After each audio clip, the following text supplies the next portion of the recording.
back to my channel. I hope that you're doing well. Welcome to another video. I am so pumped for today's video. I am going to be talking about all the books that I was able to read in the month of April. I honestly don't even know what month it is, what day it is. I am lost in the sea of quarantine, honestly. But I would definitely say that April was not my best reading month. I definitely didn't read as much as I wanted to, but overall it was a good time. The books that I read, for the most part, I really enjoyed, and I'm excited to talk to you about them. But before I do that and go into my stats, I'm going to show you the books that I wasn't able to get to in April. So all of these were books that unfortunately I wasn't able to get around to in April. I definitely had a lot more anxiety during this time. This month was definitely the hardest month for me in regards to dealing with quarantine life, so that played a big part into it. Honestly, also, I got Animal Crossing and I was too busy crossing some animals, so I didn't get around to reading all of these. I'm currently in the middle of reading The Devil's Thief, but I just didn't finish it. A lot of these books were really chunky and kind of put me off from wanting to read them, so I think that had another part to play in it, but these are the books that unfortunately I just didn't get around to reading, but a lot of them rolled over to my May TBR, so if you haven't seen that, go check that out. Alright, and these are the books that I was able to read during the time of April. Definitely not my biggest stack, for sure, but I had a lot of fun reading these books. I enjoyed pretty much all of them for the most part. Actually, I did enjoy all of them, so I don't know why I'm saying pretty much. I had nothing less than a 3-star this month, so that's really, really awesome. I did enjoy all of these books. Now, before I actually go into the reviews of each book, I'm going to go over my stats. So I read a total of 11 books this month. All of them were physically from my own TBR, which is going to be fun when I get to turn them around. But yeah, I was really pumped that I was able to just read from my TBR. No audiobooks, no library books, just physical TBR books. I read a total of 4,190 pages. Out of the 11 books that I read, I had 2 5-stars, I had 6 4-stars, and I had 3 3-stars. So I think that is a pretty good ratio of reading enjoyment. And then as for my genres, I read 3 contemporary romances, I read 3 middle grade, I read 2 fantasy, 2 paranormal romance, and 1 dystopian book. So overall, I would have to say that my genres stayed pretty much the same to my normal reading tastes, but I'm hoping that next month I can kind of break away from that and read something that's a little bit different. After all that blabbering, I'm going to go ahead and actually jump into my books. So the very first book that I read in April was New Moon by Stephanie Meyer. Of course, you guys know what this is about. This is the second book in the Twilight series. This wasn't my favorite book out of the 2 that I've read. I ended up giving this a 3-star. It was okay, not my favorite. I definitely feel like the fact that this book didn't center around Bella and Edward as much played a big part into the reason why I didn't enjoy it as much. I mean, I like Jacob as much as the next person, but I just didn't feel like the entire book being about her and Jacob was entirely necessary. So because of that, my enjoyment level definitely went down for this book, but I feel like overall a 3-star is a really good rating. In regards to this series as a whole, I don't necessarily feel like these books stand the test of time per se, but reading them is enjoyable. It's a fun, quick read, and if you're not paying attention to the small little details and the very old writing style, I think you can get past it. I definitely can. I am still overall enjoying the series if I'm not thinking about critiquing it too much. However, the one problem that I do have with this book is I feel like the representation of depression is not necessarily handled in the best way. I feel like it's a little bit overdone. And I'm not saying that people don't feel this type of sadness and depression in regards to relationships in real life. It just didn't feel realistic the way that it was written. As realistic as a paranormal romance can be, I didn't hit the mark for me. But that would be like my only big critique on this book. Overall, my enjoyment level was there. It just wasn't as much as the first book. Alright, before I talk about these next books, I'm going to quickly do a shameless plug and let you guys know that if you haven't watched my 24-hour readathon where I tried to read all 5 books in the Percy Jackson series, I will go ahead and leave that in the cards above. Go check that out before I spoil my productivity for that video. But I really enjoyed reading these books and I had a lot of fun creating that video for you guys, so I really hope that you enjoyed it. But I was able to read The Lightning Thief and The Sea of Monsters for that series, as well as half of A Titan's Curse. I didn't get around to finishing it this month, but I will definitely pick it back up in May and read the last 100 pages that I have left. But overall, I really enjoyed the series. I ended up giving both books a 4-star. I definitely feel like the second book is a little bit weaker in the series. out of the 2.5 books that I read, this is definitely my least favorite so far. But still, a 4-star is good. If I were to rate it on my own, I would give it about a 3.5, but I bumped it up to a 4-star on Goodreads. Overall, I really enjoyed rereading this series. I had a lot of fun. These books have a very huge nostalgic value for me. I read these in middle school right after my sister read them, and so we had a lot of stuff to talk about. It was just so much fun and brought back all those memories. I enjoy the characters. I really enjoy Rick Riordan's writing style. He has a wonderful way of balancing difficult topics as well as sarcasm and wit and just humor, and it's so much fun to read, and the characters are wonderful. You just kind of fall right into the story and you just want to see how their adventures end, and it's just so much fun. I feel like these books definitely transcend the middle grade audience. I feel like even adult readers can read this and still enjoy the books in their entirety.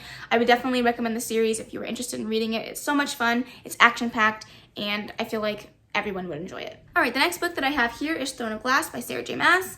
I enjoyed this book a lot more than I actually thought that I was going to. I ended up giving it a 4-star.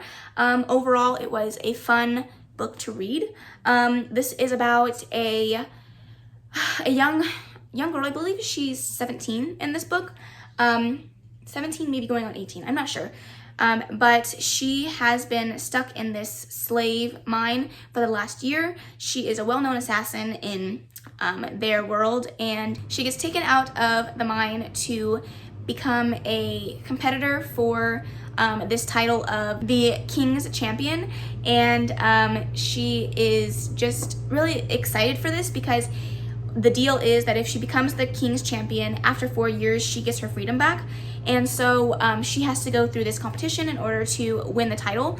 But during that time, all of her competitors are being murdered and killed off. And so she's trying to figure out why that is, if she's next, why people are getting murdered and who's doing it, and what part she plays in that.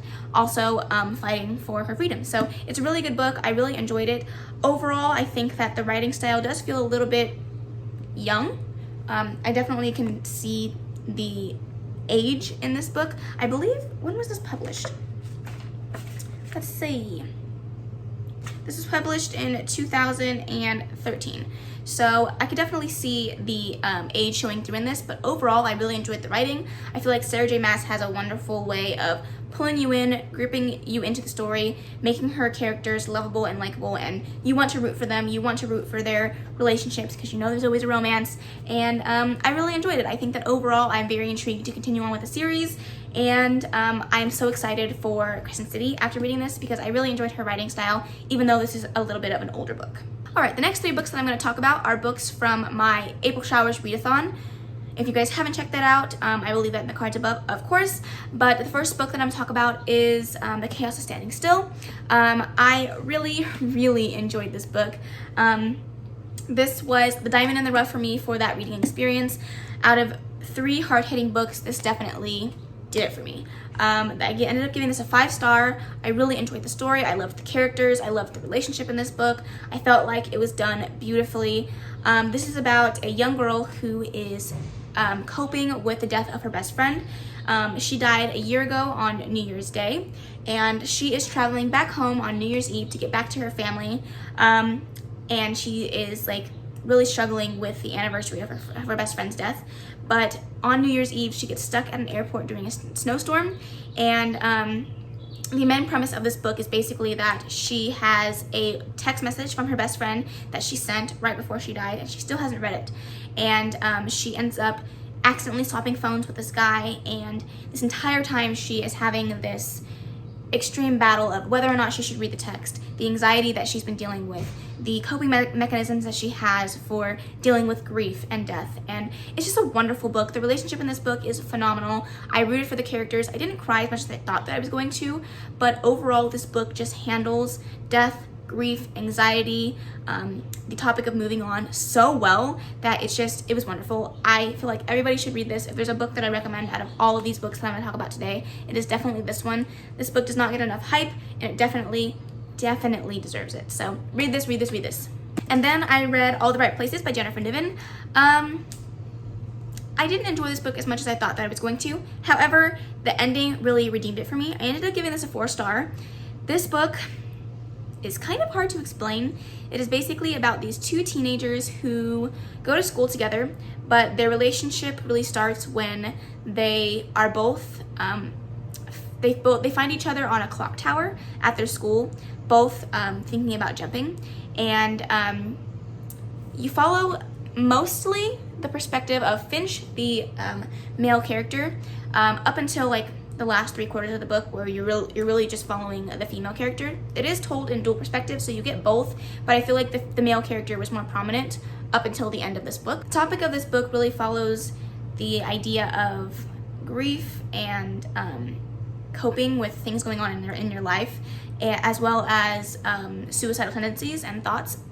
And it's definitely a hard-hitting book. It's very, very hard to explain without sharing too much, but I definitely feel like this is an important book. If you're not interested in reading about hard-hitting topics, because this is, out of the 3 books that I read, this is definitely the hardest book to read and the hardest book to get through.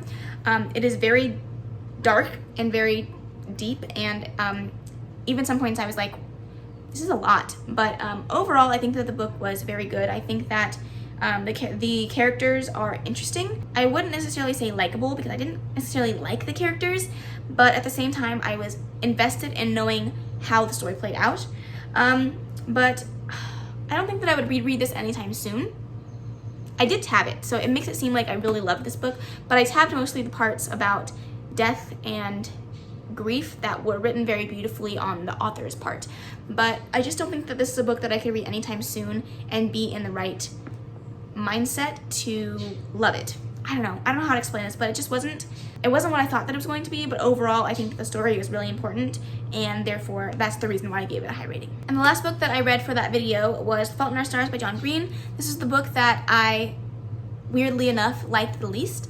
I think that having watched the movie previously before reading this book played a lot into that, because I already knew what was going to happen, and the intrigue and the investment level wasn't there for me as much. Overall, I gave it a 3-star. I thought that it was enjoyable. If you guys don't know what this is about, it is about 2 teenagers that fall in love, and they meet at a cancer support group. The main character, Hazel, has cancer. She is dealing with it every single day, and she has really bad lungs, and there's just there's really no options for remission for her. She meets this guy named Augustus Waters, who is in remission for his cancer, and they just end up building this relationship, and it's a very sweet romance for sure. Like I said, the investment level just wasn't there for me, so I just had a hard time getting through it and reading it in a full day, and it was just not my favorite of the 3, but overall I still found it enjoyable. And the next book that I read, I had so much fun reading, and that was *Harry Potter and the Sorcerer's Stone*. This was my very first read of this book. I have never read the series, and I really enjoyed it. I think that a lot of people really love this book because of the nostalgic value, but even though I've never read them and I haven't really watched all the movies, I still really enjoyed it. I obviously knew what was going to happen because I have seen the first movie, but I just feel like the writing was really, really good. It just kind of pulls you in and makes you feel for the characters, and I felt nostalgia reading this book even though I've never read it. I don't know how to explain that, but it just felt very wonderful and fantastical, and just a world that you can't help but be pulled into and love, and I just really enjoyed it.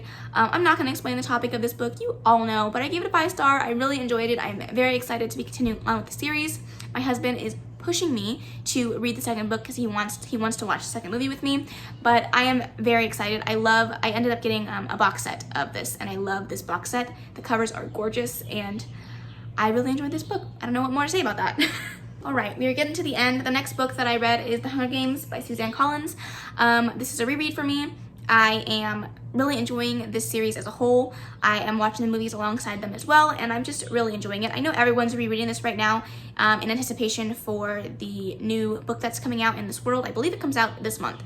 So I don't know if I'm going to be reading it anytime soon. It's not necessarily a book that is intriguing me the most, but I do want to read it. So I just don't know when I'm going to get around to it. But I really enjoyed this. I ended up giving this a 4-star.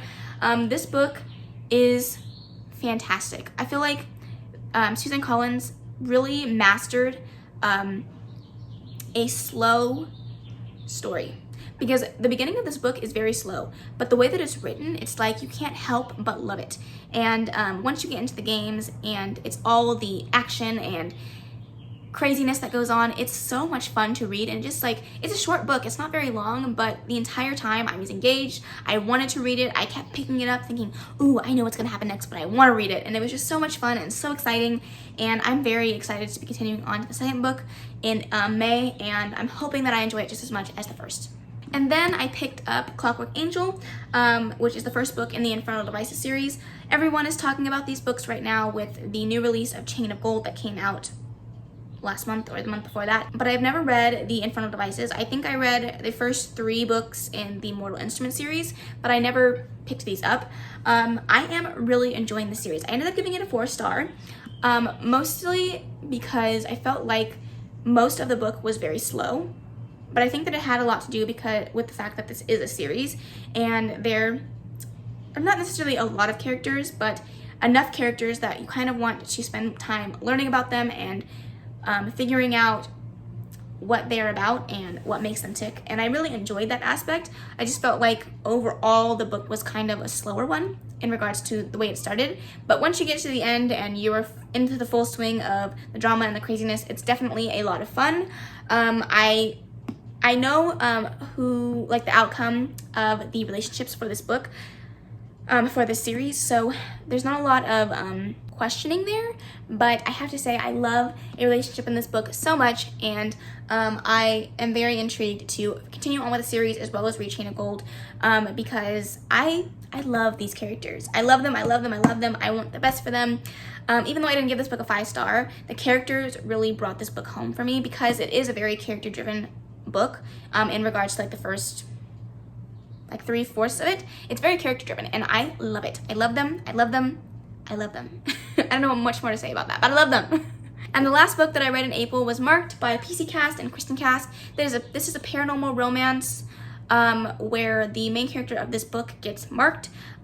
Vampires are very well known in this world, and once you get marked, you have to travel to this school called the House of Night, where you live with vampire fledglings, and it takes about 4 years to complete the full change from a fledgling to an adult vampire. However, the main character of this book has a very special mark. It's filled in, and that's usually only a sign of adult vampirism.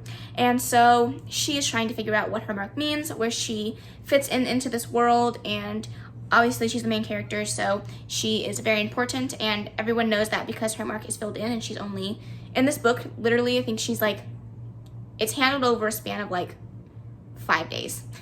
Like, it's a short little span of time, but this book was interesting. I gave it a 3-star. It was okay.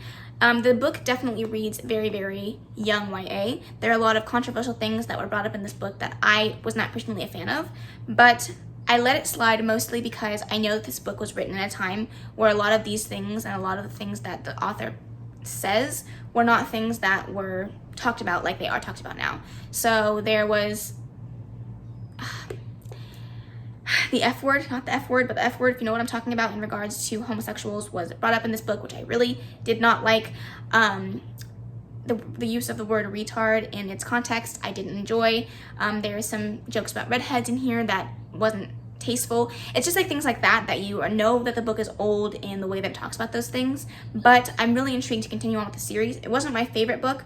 I didn't enjoy it as much as I did when I first read the series, but again, this book has a lot of nostalgic value for me, so there was still that enjoyment level that was there, but just not my favorite book out of the books that I read this month. But I want to continue on with the series, so I am picking up the second book, and I'm hoping that it gets better. I'm praying that it gets better, but we will have to see.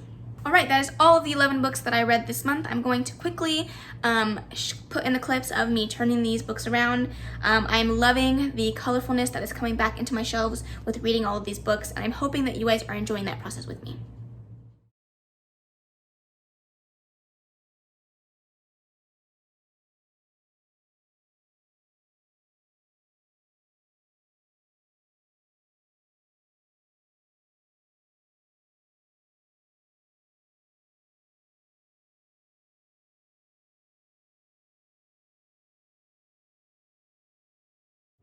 Alright guys, that is the end of this video. I really hope that you enjoyed it. I had so much fun this month and I am loving turning around these books with you guys. I hope that you guys will tune in next month for my wrap up.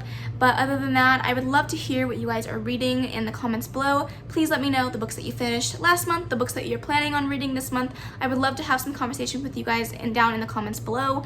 But other than that, I hope that you enjoyed this video. If you did, please make sure to give it a big old thumbs up. Don't forget to subscribe before you leave, and of course leave any comments, questions, and suggestions in the comment section below, and I will see you guys in the next video. Bye!